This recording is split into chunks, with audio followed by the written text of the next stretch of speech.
ধনিয়া পাতার পাকোড়া তৈরি করে দেখাবো, বা এটা ধনিয়া পাতার বেগুনিও বলা যায়। আমি একদম সহজভাবে এই রেসিপিটা দেখাবো। ইফতারির টেবিলে কিন্তু আপনারা এই ধনিয়া পাতার পাকোড়াটা পরিবেশন করতে পারেন। আসসালামু আলাইকুম, হ্যালো বন্ধুরা, আপনারা কেমন আছেন? আশা করি আপনারা ভালো আছেন। আমি আলহামদুলিল্লাহ ভালো আছি। আমার শখের কিচেনে আপনাদের সবাইকে স্বাগতম। প্রতিদিনের মতো আবার একটি রেসিপি নিয়ে এসেছি, ধনিয়া পাতার পাকোড়া বা ধনিয়া পাতার বেগুনি, যেটাই বলেন না কেন। আমি কিভাবে তৈরি করছি আপনারা প্রথম থেকে শেষ পর্যন্ত দেখবেন, তাহলে বুঝতে পারবেন। চলেন আমি শুরু করি। আমি এখানে বেসন নিব, আমি মেপে নিব বেসনটা। 2 চামচ মতো বেসন নিচ্ছি, আর 1 চামচ মতো চাউলের গুঁড়া দেব।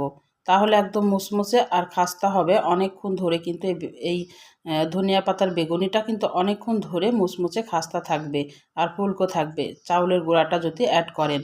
2 চামচ আমি বেসন নিলাম, আর 1 চামচ চাউলের গুঁড়া, অল্প একটু লবণ, আর হাফ টেবিল চামচ মতো আমি লঙ্কার গুঁড়া দিয়ে দিলাম, মানে মরিচের গুঁড়া, ধনিয়া গুঁড়া দিয়ে দিলাম, আর আদা রসুন বাটা দিয়ে দিলাম, আর একটু বেকিং সোডা দিয়ে দিলাম। বেকিং সোডাটা দিলে কিন্তু একদম মুচমুচে আর অনেকক্ষণ ধরে খাস্তা থাকবে। আর একটু হলুদ দিয়ে দিলাম, দিয়ে ভালোভাবে এই ব্যাটারটাকে এখন পানি দিয়ে গুলিয়ে নিব।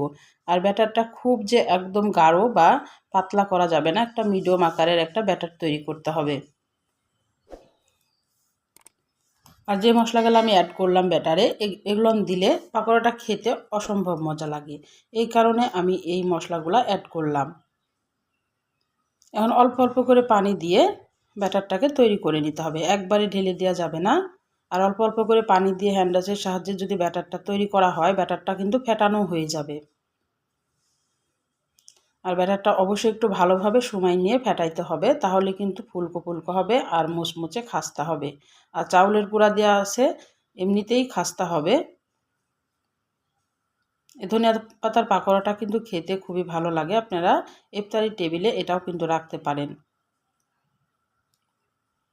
আর রমজান মাসে কিন্তু ইফতারিতে একটু ভাজা পোড়া না হলে কিন্তু চলেই না, ভাজা পোড়াটা লাগেই। তাহলে একটু ভিন্ন ভিন্নভাবে যদি ভাজা পোড়াটা খাওয়া যায় বিভিন্ন জিনিস দিয়ে, তাহলে কিন্তু ভালো হয়।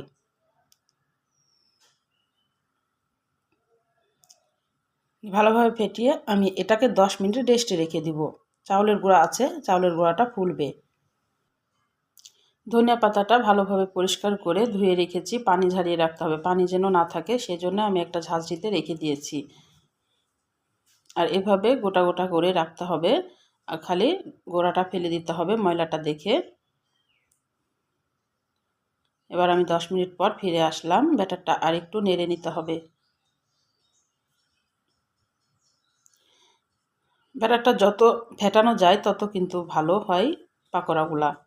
আমি এবার কড়াইয়ে চলে গেলাম, কড়াইয়ে পরিমাণ মতো তেল দিয়ে দিলাম। তেলটা গরম হওয়ার জন্য অপেক্ষা করতে হবে, তেলটা একটু ভালোভাবে গরম করতে হবে।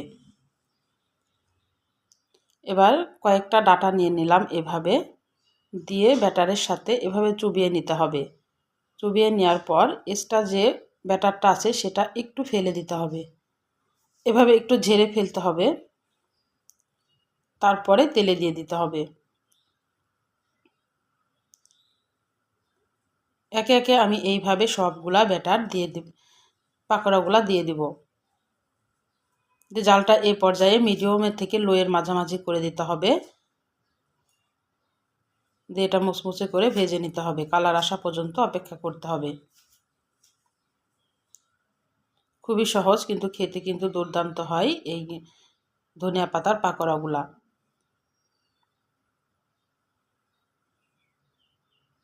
তাহলে আমার রান্নার যদি কোনো অংশ আপনাদের ভালো লাগে, প্লিজ আমার চ্যানেলটাকে সাবস্ক্রাইবার করে দিন, একটা লাইক দিয়ে রান্নাটা দেখা শুরু করেন, ছোট্ট একটা কমেন্ট করে জানান আমার রান্নাগুলো কেমন লাগে।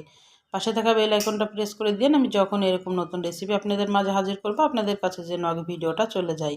আপনাদের একটা লাইক, একটা কমেন্ট কিন্তু আমাকে অনেক উৎসাহ করে। আমি একে একে সব পাকোড়াগুলো ভেজে নেব।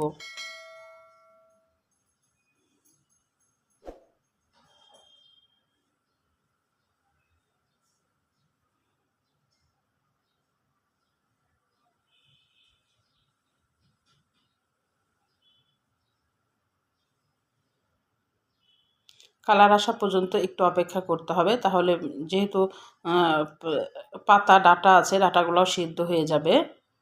আমার হয়ে গেছে, এবার আমি তুলে নিচ্ছি।